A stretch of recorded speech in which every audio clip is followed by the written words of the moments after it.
வண்டியில இன்ஜின் ஸ்மூத்தாவே இல்ல. பார்ட் 1ல வந்து நம்ம வால்வு லூஸா இருந்தது அப்படின்னா இன்ஜின் ஸ்மூத்தாவே இருக்காது. அது அட்ஜஸ்ட் பண்றத பத்தி பார்த்திருப்போம். அந்த வால்வு அட்ஜஸ்ட் பண்ணியும் சவுண்ட் ரெடியா இருக்காது. இல்ல வால்வு அட்ஜஸ்ட் பண்ணதுக்கு அப்புறம் கொஞ்ச நாள்லயே மறுபடியும் சவுண்ட் வந்திருக்கும்னு சொல்றவங்களுக்கு தாங்க இந்த பார்ட் 2 வீடியோ. மறக்காம வீடியோ ஃபுல்லா பாருங்க. Welcome to paper ready vlogs. Part 2ல நம்ம எதை பத்தி பார்க்க போறோம் அப்படின்னா ராக் ராம் தாங்க. ராக் ராம் பாத்தீங்கன்னா வீக்கா இருந்தது அப்படின்னாலும் ஸ்மூத்னஸ் ரொம்பவே இருக்காதுங்க. இந்த ராக் ராம்ல பாத்தீங்கன்னா அந்த பேரிங் வருதுங்க பாத்தீங்களா, இந்த பேரிங் வந்து பாத்தீங்கன்னா சுத்தமா சேக்கே இருக்க கூடாதுங்க. இதுல வந்து பாத்தீங்கன்னா ரொம்பவே சேக்காது. இந்த மாதிரி சேக் இருந்தது அப்படின்னா சுத்தமாவே உங்களுக்கு ஸ்மூத்னஸே இருக்காதுங்க. ரொம்பவே சலசலன்னு சவுண்ட் வரும். இதே நான் புது ராக் ராம் காட்டுறேன் பாருங்க, இதுல இருக்க பேரிங் சுத்தமா உங்களுக்கு சேக்கே இருக்காது. இந்த மாதிரி இருந்ததுன்னா உங்களுக்கு ரொம்பவே ஸ்மூத்தா இருக்குங்க. அதுக்கடுத்து இன்னொரு விஷயம் என்னன்னு கேட்டீங்கன்னா கேம் ஷாஃப்ட் தான். இந்த கேம் ஷாஃப்ட்ல வர பேரிங் பாத்தீங்கன்னா ரொம்ப வீக்கா இருந்தது அப்படின்னா நமக்கு ரொம்பவே ஸ்மூத்னஸ் கம்மியாகுங்க.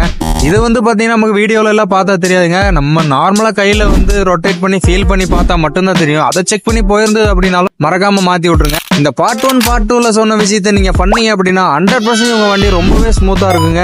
அப்படி உங்களுக்கு இதெல்லாம் பண்ணி ரெடி ஆகல அப்படின்னா தாராளமா நீங்க நம்ம ஐடியா அன்ஃபாலோ கூட பண்ணிக்கலாங்க. ஓகே, நெக்ஸ்ட் வீடியோல பாப்பாங்க. இந்த மாதிரியான யூஸ்ஃபுல்லான டிப்ஸ்க்கு நம்ம ஐடியா ஃபாலோ பண்ண மறந்துடாதீங்க. யூடியூப்ல பார்த்துட்டு இருந்தீங்க அப்படின்னா சப்ஸ்கிரைப் பண்ணிக்கோங்க.